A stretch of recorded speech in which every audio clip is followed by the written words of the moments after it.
भक्ति के बिना मनुष्य की क्या दशा होती है। भक्ति का जीवन में क्या महत्व है और संपत्ति का जीवन में क्या महत्व है। भक्ति और संपत्ति, धन और धर्म, दोनों की मनुष्य के जीवन में आवश्यकता है। भक्ति से मन को शांति मिलती है और संपत्ति से जीवन जीने में सुविधा मिलती है। धर्म से मनुष्य अपने मानव जीवन का सदुपयोग करता है और धन से जीवन जीने के लिए व्यवस्था को जुटाता है। इसलिए जीवन में धन भी आवश्यक है और धर्म भी आवश्यक है, भक्ति भी आवश्यक है और संपत्ति भी आवश्यक है। कार भी चाहिए और संस्कार भी चाहिए और संत महान पुरुषों की बात स्वीकार भी होना चाहिए और बुराइयों का बहिष्कार होना चाहिए। अच्छा करने वालों को पुरस्कार होना चाहिए और जो गलत राह पर चल रहे हैं उनका तिरस्कार भी होना चाहिए, उनका तिरस्कार भी होना चाहिए।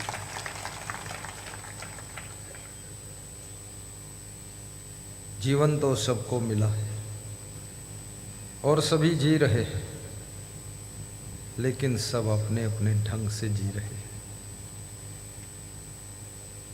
अरब खरब लो द्रव्य हो उदय अस्त लो लाज, भक्ति महात्म न तुलई सब कौने काज। कबीर साहब कहते हैं धन की शोभा धर्म के साथ में है।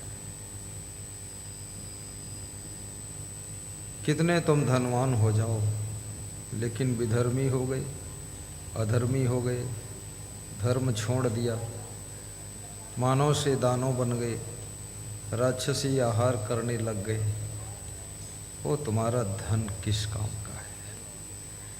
धन जब तुम धर्म से जुड़ जाते हो तुम्हारा धन भी तुम्हारे कल्याण में मदद करने लग जाता है। सत्संग भी कराते हो तो धन सत्संग में खर्च होने लगता है। हजारों नर नारियों को जीवन जीने का संदेश मिलता है, संसार में कैसे रहना चाहिए इसका उपदेश मिलता है। और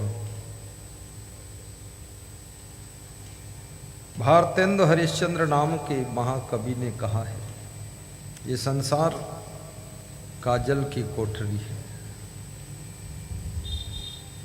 और उन्होंने ये भी कहा कितना बुद्धिमान व्यक्ति हो, कितना होशियार हो, कितना चतुर हो, काजल की कोठरी में कैसो हो सयानो जाए, एक लीक लागी है पैल लागी है।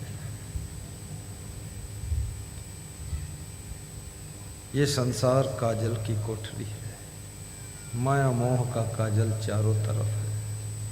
कितना संभल कर चलो लेकिन माया मोह का काजल कहीं न कहीं लग जाता है। उस काजल को धोने का काम धर्म करता है, उसको धोने का काम भक्ति करती है। जब मनुष्य के मन में भक्ति अवतरित होती है तो चित्त में सुख एहसास होता है। रामचरितमानस में भक्ति से क्या लाभ है, भक्ति कैसी होती है, बहुत सुंदर बताया गया है। भक्ति स्वतंत्र होती है। श्री देवधर महंत डिप्टी कलेक्टर भी भक्ति कर सकते हैं और करणदास महंत बाकी मोगरा वाले वही भी भक्ति कर सकते हैं। ये भक्ति स्वतंत्र है। जनकदास महंत भी कर सकते हैं, यदुनंदन राठौर छिंदपुर वाले भी भक्ति कर सकते हैं। ये भक्ति ऐसा नहीं है कि टाटा बिड़ला अंबानी ही कर सकते हैं। ये भक्ति स्वतंत्र है और फ्री में मिलती है, फ्री में मिलती है। लेकिन जो चीज पैसे से भी नहीं मिलती है, धन से नहीं मिलती है, रुपये से नहीं मिलती है, वो चीज केवल भक्ति से मिलती है, भक्ति से मिलती है।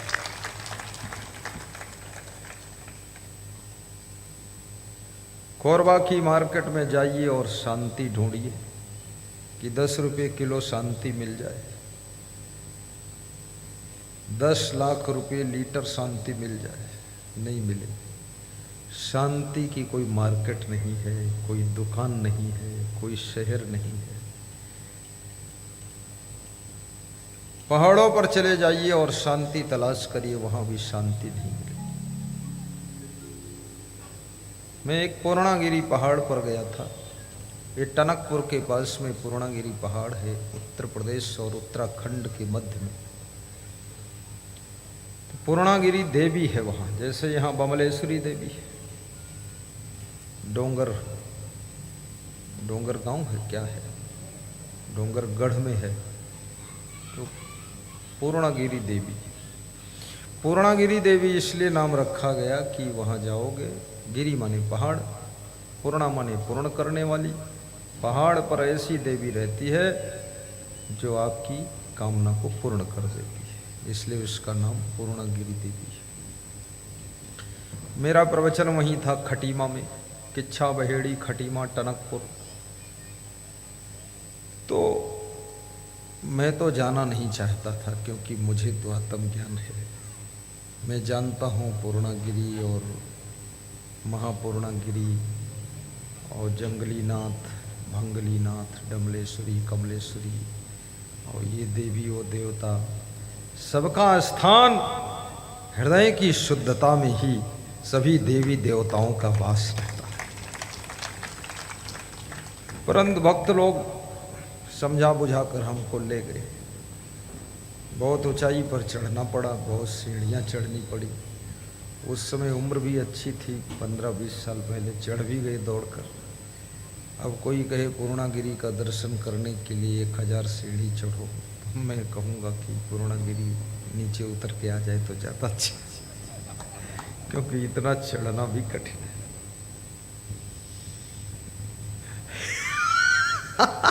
बहुत लोग खुश हो गए, नीचे उतर आए तो हम भी देख लेंगे।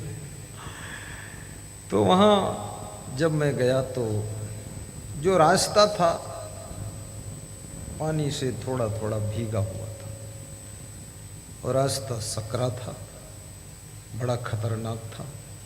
फिसल जाओ तो अपना भी पूर्ण काम हो जाए। तो मैंने कहा कि ये ऐसे खतरनाक रास्ते में इतना ऊंचे पूर्णागिरी देवी बैठी है, तो उन रास्तों के किनारे कहीं कहीं पर कोई कोई साधु, जटाधारी, कमंडलधारी सब ध्यान लगाकर, तो मैं सबको प्रणाम करते हुए चला गया।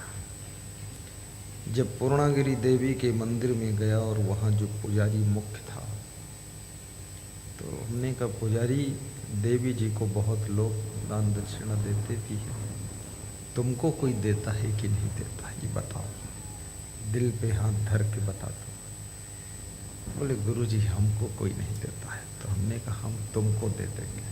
तो उसको दक्षिणा दिया पुजारी को।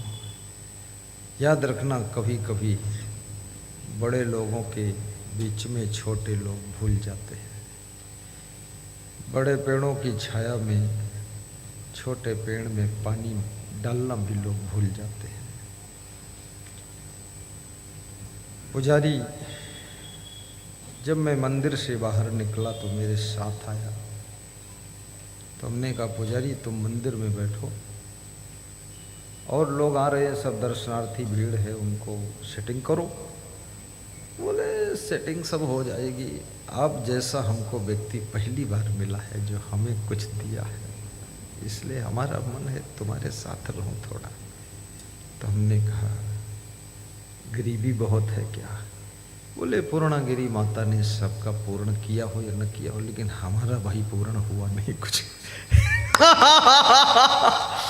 अब उसका पूर्ण ही नहीं हुआ, वो तंग है पुजारी। याद रखना, जब आपके मन के अंदर पूर्ण संतोष प्रकट हो जाता है, पूर्ण ज्ञान पैदा हो जाता है, पूर्ण भक्ति पैदा हो जाती है, पूर्ण धर्म के रंग में तुम रंग जाते हो, उस समय पूर्णा देवी और पूर्ण देवता सब कुछ आपके पास मौजूद हो जाता है, सब कुछ आपके पास मौजूद हो जाता है। घर घर में देवियां रहती है, उनको पहचानता कौन है? लोग घर की देवियों को गाली भी देते हैं। कितने तो ऐसे ऐसे खतरनाक पति देव हैं कि अपनी पत्नी को थोड़ा थोड़ा रोज मारते भी है। इतना ज़्यादा नहीं मारते कि मर जाए, लेकिन थोड़ा थोड़ा मारते हैं।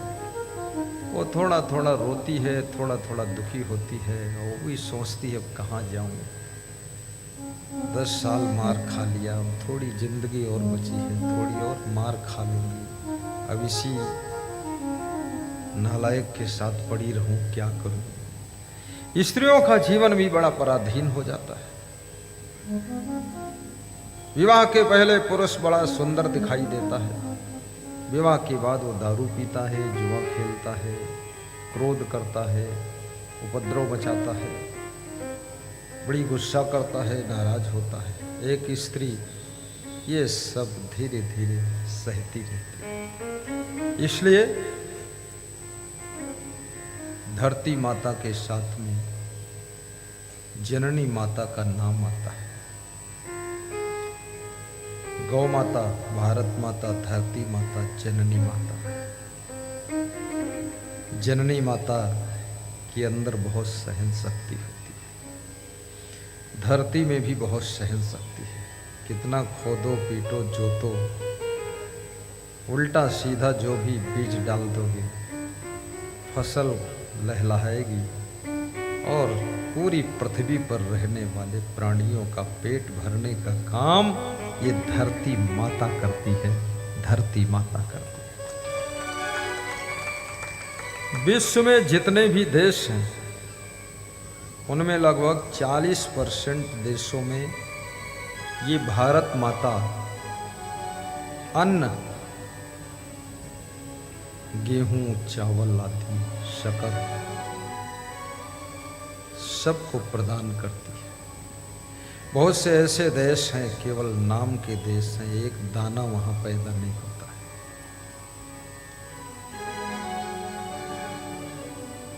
भारत देश से अन्न जाता है, और भारत देश का अन्न खाकर लोग पहलवानी करते हैं। उसके बाद भारत के सामने ताल ठोकते हैं, आइए देख लूंगा। भारत को तो धन्यवाद देना चाहिए, ये भारत माता है।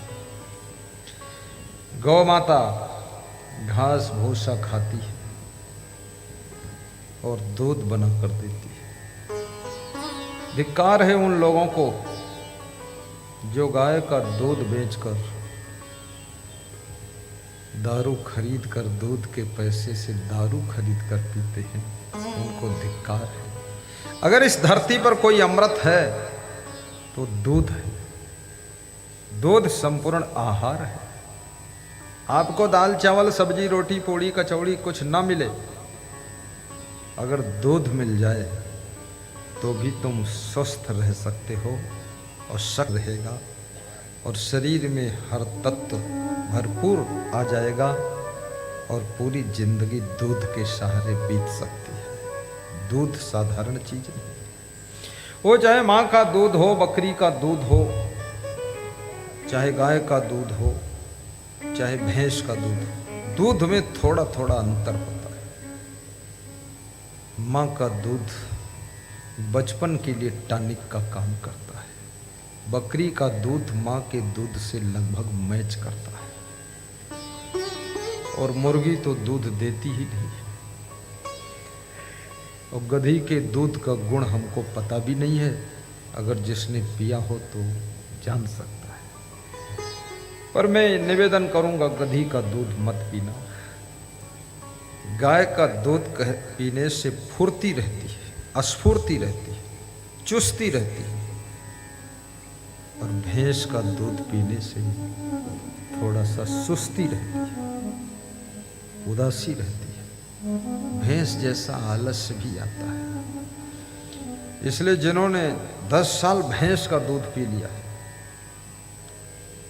अब उनके शरीर के अंदर भैंस के दूध के तत्व इतने प्रवेश कर चुके हैं कि भैंस के पाड़ा की तरह वो पड़े रहते हैं। इसलिए भैंस का दूध कभी कभी रोज मत ले, पर इतना खराब नहीं है, ले सकते हो, पर थोड़ा है खतरा उसमें। गाय का दूध लो, गाय का घी लो। गाय के घी से दाल को छौंकी, भैंस के घी से रोटी में घी लगा दीजिए, और गाय का घी एक एक बूंद आंखें बंद करके आंखों के ऊपर पलकों पर लगा दीजिए। कच्चा दूध 2 चम्मच ले करके सुबह सुबह थोड़ा मुंह धो दीजिए उससे, फिर देखिए आपका चेहरा भी बहुत चिकना और चमकदार हो जाएगा। लेकिन ये रोज करना पड़ेगा। अब तुम सोचो एक दिन धो दूं बस हो गया, चमक आ गई, नहीं आई। चमकाने के लिए थोड़ा ज़्यादा दिन लगना पड़ेगा आपको। ऐसे भी आप सबके चेहरे चमक रहे हैं, सबके चेहरों पे लाइट है, लेकिन आपको पता नहीं चल रही कितनी लाइट है। हमको पता चल रही तुम्हारे चेहरे की चमक से हम कितना तपे जा रहे हैं।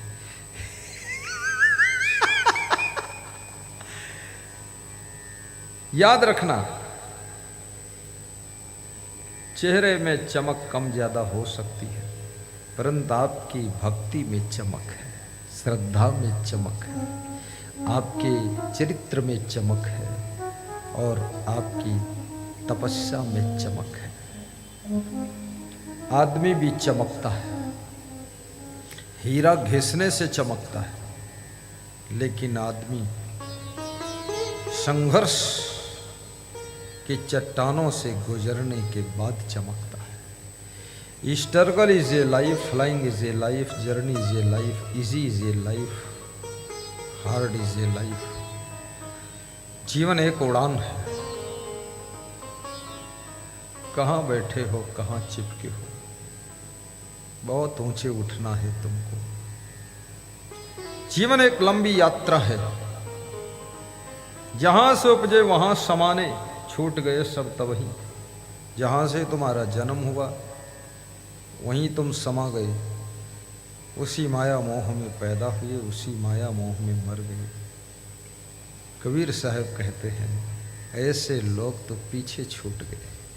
ये कोई गिनती में नहीं, लिस्ट में रखने लायक नहीं। जहां से उपजे तहां समाने, छूट गए सब तब है।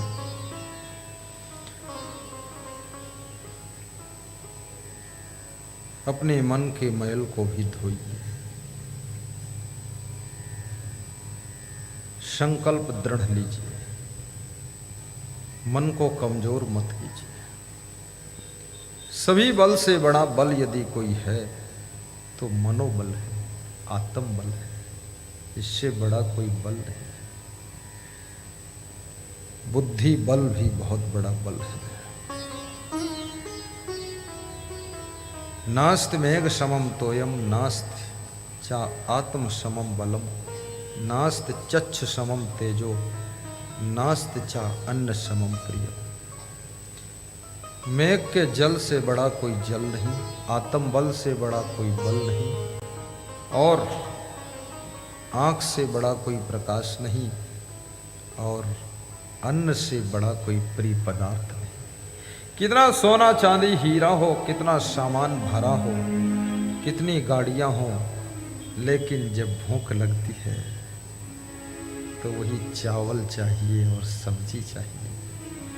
करोड़पति हो, अरबपति हो, लेकिन भूख लगती है तो अन्न ही ग्रहण करता है।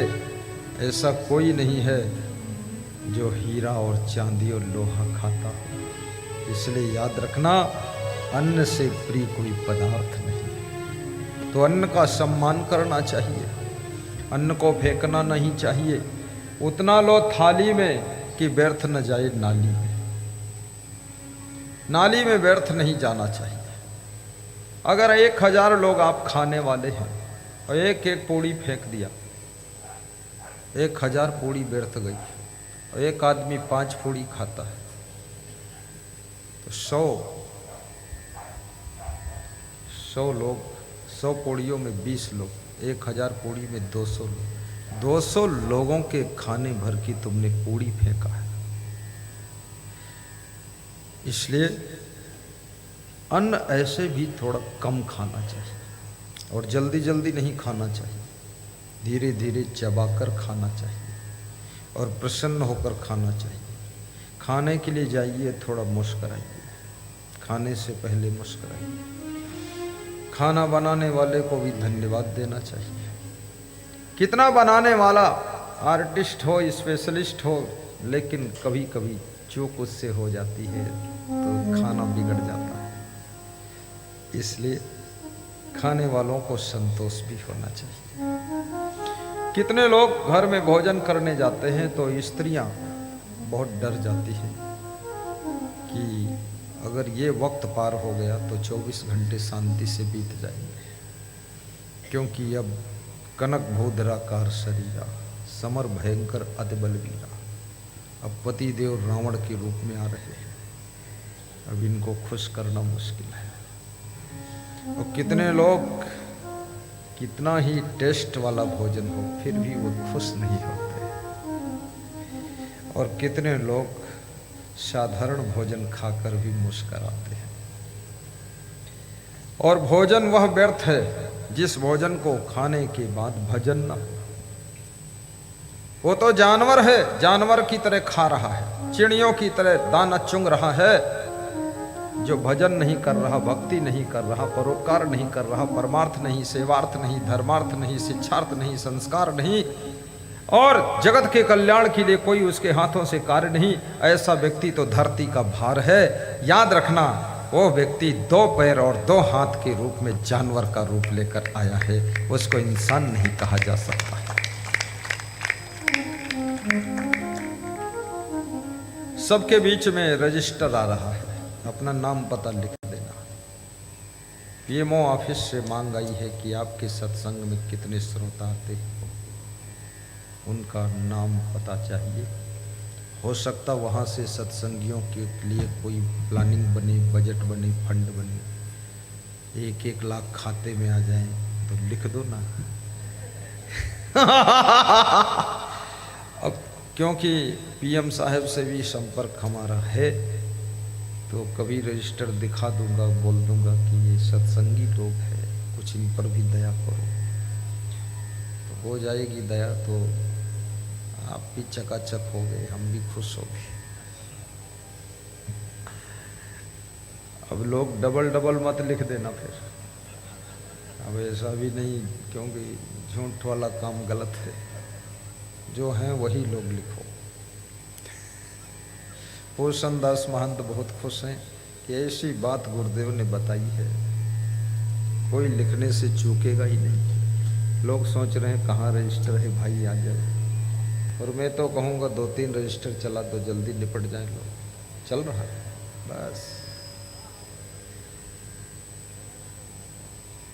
आज इस सुरा कछार में जो सत्संग हो रहा है, वास्तव में ये दर्शनीय सत्संग है, सराहनीय सत्संग है, और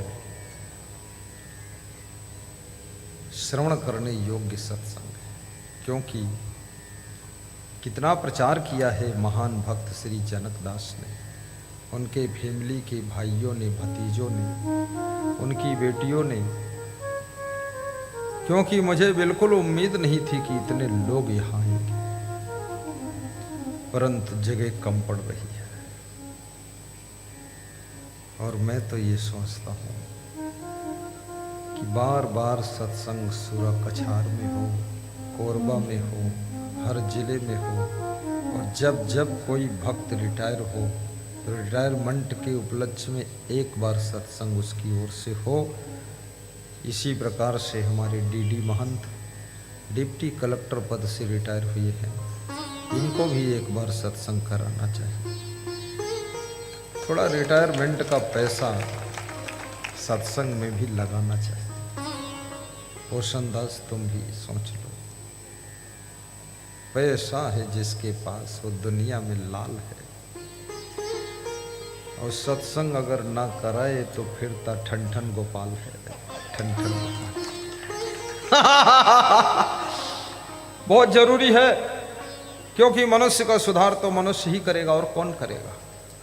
मनुष्य को बिगाड़ता मनुष्य, मनुष्य को सुधारता मनुष्य, मनुष्य को संभालता मनुष्य, मनुष्य को दुख देता मनुष्य, मनुष्य को सुखी करता मनुष्य, मनुष्य को संस्कार देने वाला मनुष्य, मनुष्य को अहंकार से टकराने वाला मनुष्य, मनुष्य को जो कुछ मिलता है अच्छा बुरा सब मनुष्य से मिलता है। तो तुम ऐसे मनुष्य बनो कि लोगों को संस्कार प्रदत्त करो, जिससे कि ये संसार स्वर्ग जैसा सुंदर दिखाई दे, स्वर्ग जैसा सुंदर दिखाई दे। बोलिए सदगुरु भगवान की जय। स्वर्ग स्थिता नाम ईह जीव लोके चत्वारि चिन्हानि बसंत देहे दान प्रसंगो मधुरा च वाणी देवार्चनम ब्राह्मण तर्पणश्च अत्यंत कोपा कटुका च वाणी दरिद्रता च सुजने सुवैरम नीच प्रसंगा कुलहीन सेवा चिन्हानि देहे नरक स्थिता नाम त्रिविधम नरकसिदम नाशनम आत्मनः कामा क्रोधा तथा लोभा तस्मात् एतत्त्रयम् त्यजेत् एतई विमुक्ता कौन्ते तमोद्वारी त्रिभि नर आचरत आत्मनाश्रय ततो यात पराम गति। द्वाविमो पुरुषो राजन स्वर्गस्यो परितिष्ठता प्रभुस्य क्षमा युक्तो दरिद्र्यस्त प्रदानवान दारिद्र्य नाशनम दानम शीलम दुर्गत नाशनम अज्ञान नाशनी प्रज्ञा भावना भय नाशनी उद्योग नास्ति दारिद्र्यम जप्तो नास्ति पातकम मौन च कलहो नास्ति जागर्तो नास्ति भयम कुचेलिनम दंतमलोपधारणम बहुआसीनम निष्ठुर भाषणम च सूर्योदय चास्तामिते शयानम विमुच्यति श्री यदि चक्रपाणी। ये सभी श्लोक मैंने श्रीमद् भगवद गीता से और नीति शास्त्र से आपके बीच में कहा।